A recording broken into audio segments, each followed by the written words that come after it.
Hey there, how are you doing? My name is Angel, and I like all things that are mysterious, right? Do you know what's mysterious today? Paper. Because in 1839, Rockford still looks tiny on a map, but the minute this place hits paper, charters, ballots, land deeds, church rolls, everything changes. County power, land money, moral rules, even who gets remembered in the cemetery. 1839 is the year Rockford puts on a paper crown. And once that crown goes on, you can start to see the same patterns we're still fighting in 2025. Let's pin 1839 on the board. Last episode, 1838, was all about infrastructure, stage roads, river boats, hotel corners, and that Capitol Theater line stretching into the future. This time, we're zooming in on one big question. Who gets to write the rules for this tiny river town? And what happens to everybody else when they do? First up, the county seat war finally goes to a vote. Before this, there's been a tug of war between the village of Winnebago and the settlement at Rockford over where the county seat should be. And remember, the county seat isn't just a ceremonial title. It decides where the courthouse goes, where the records live, and where people have to travel to do any kind of official business. In 1839, the state says basically, all right, let the people decide. So a county-wide election is held. On one side, Winnebago. On the other, this little cluster of buildings at a rock ford in the river. When the votes are counted, Rockford wins the county seat. From that moment on, if you want to file a lawsuit, record a deed, argue over land, or make anything official in Winnebago County, you are coming here. Because once the courthouse lands here, Rockford isn't just a dot on the map anymore. It's the place where the narrative gets filed. Now that Rockford has the county seat locked in, the settlers move to the next step, making the village itself official on paper. On April 1st, 1839, a group of citizens meets at the Rockford House, that early hotel on the west side, to talk about organizing under the state's town laws. They elect Dr. David Goodrich as chair and James Mitchell as secretary. Committees are appointed to check out the incorporation laws, take a census, and look into keeping ferriage free so people can cross the river without paying a toll. Even here, you can already feel the tension. Is this going to be one town on both sides of the river, or two rival little power centers pretending they are unified? Because no matter how simple it sounds, we're just organizing the village. There's always fine print deciding who benefits first. 10 days later, on April 10th, Rockford holds its first election under that new structure. They set up a board of trustees, and surprise, surprise, a very familiar circle of names gets chosen. George H. Goodhue, Daniel S. Haight, Lewis W. Little, Henry W. Wyman, Orlando H. Lyon. Haight becomes the board president. They appoint Barnum as clerk, Isaiah Lyon as treasurer, and John C. Kimball, the lawyer who came west after that messy New York scandal, as town attorney. Let's pause on that for a second. These same guys are already connected to hotel ownership, the ferry crossing, land speculation, and now local government. Tell me that doesn't feel familiar. If you've lived in Rockford for more than 5 minutes, you've seen the same last names pop up on city council, hospital boards, development committees, and real estate deals. 1839 is just the beta version of that pattern. As part of this push to become official, they need numbers. So a census is taken, and Rockford clocks in at around 235 residents total, east and west combined. That's not just a number, That means every single person in town is basically a potential witness, a future landowner, or a future ghost in the records. Most of those names never make it into history books, but a few of them do. For example, in the wider county around this time, a baby girl is born who later gets remembered as one of the earliest white children born in Winnebago County, connected to land over by Corey's Bluff on South Main. Right now, she's just a baby in a cabin somewhere, but her family's name ends up tied to land, roads, and property lines later on. From day one, some people are just born closer to the paper. The deeds, the titles, the things that decide who keeps what. Now let's flip to the death side of 1839, because this year writes power into the cemetery too. One of the early recorded deaths this year is Addison Phillips. He's handling a rifle, pulling it toward him by the muzzle, when it goes off and kills him.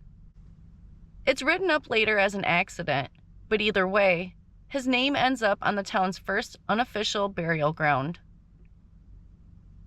A little later, John Haskell, brother of Dr. George Haskell, also dies in 1839. He too is buried on the same plot of land, Block 35, on the west side of town. For a while, this block is basically Rockford's first cemetery. Addison Phillips, John Haskell, the wife of James Mitchell, and a handful of other early settlers are all laid to rest there before the town shifts burials elsewhere.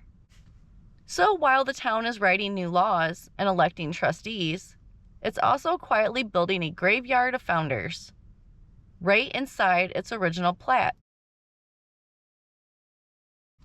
Tell me that doesn't echo in 2025. Big paper decisions up front, human costs in the background.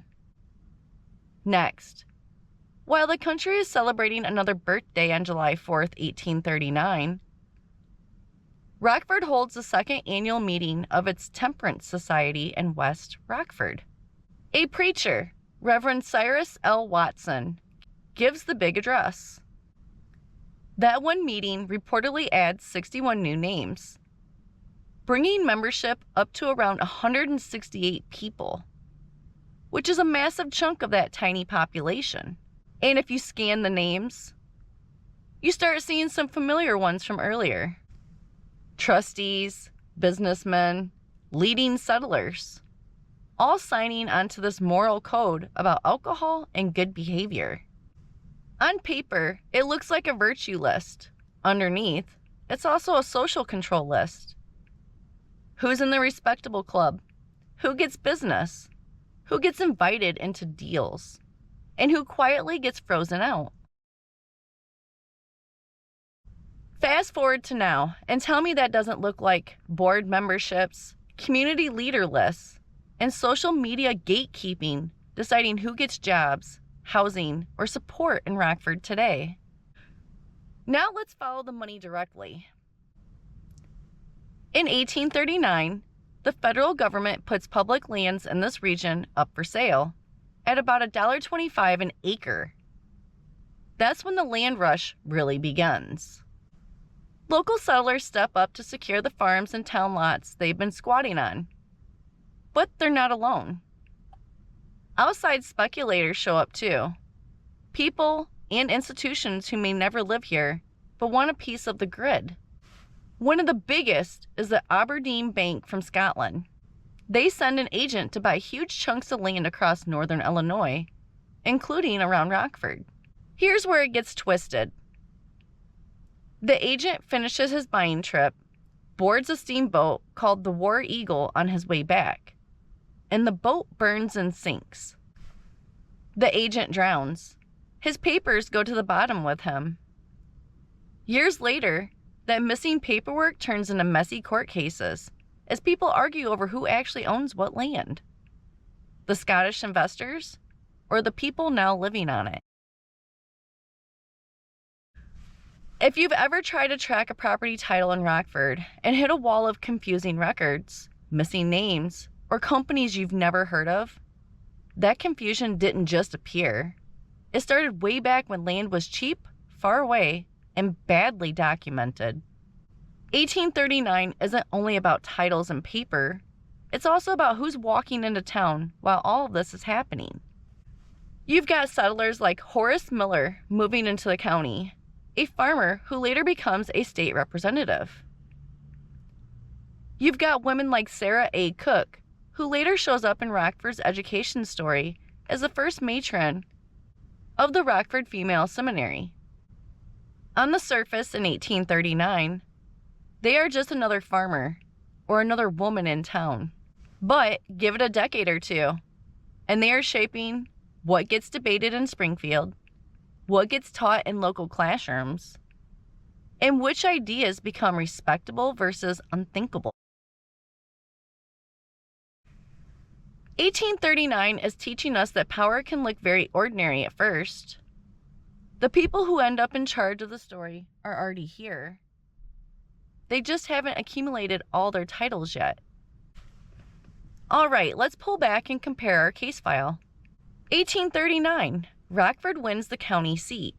2025, decisions about which neighborhoods get attention, funding, or police presence still flow from a central seat of power. 1839, a tiny handful of men sit on the village board, run the major businesses, and lead church committees.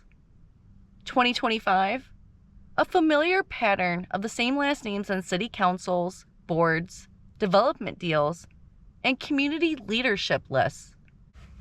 1839, a temperance society tracks who's moral enough to be in the club. 2025, background checks, social media, and public image decide who gets hired, elected, or helped. 1839, land is sold off cheap, with outside banks buying big chunks and paperwork literally sinking into a river. 2025, foreclosures, mystery LLC landlords, and confusing title histories shape who can own what in Rockford.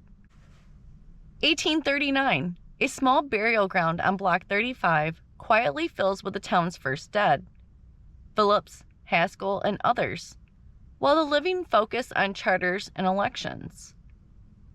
2025, the human cost of policy still ends up in the background. Graveyards, trauma, ruined families, filed away while the paperwork keeps moving.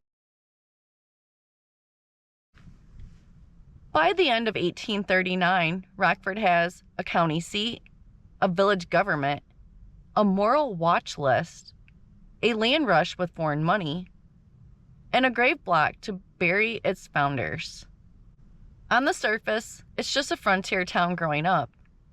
Underneath, the controlled systems are already installed. So that's our 1839 case file for Roots of Rockford.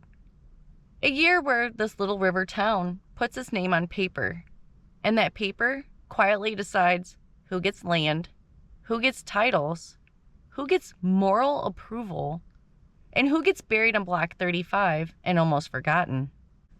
In the next episode, we're going to follow the money and the titles even closer. Watch what happens when this official Rockford starts dealing with more people, more land, and more pressure. And on that note, if you liked this video, go ahead and please give me a thumbs up. If you would like to see more videos like this, please subscribe. And as always, I really do appreciate you so much for watching this video. And I hope you have a good rest of your day, and I'll see you in the next one. Bye.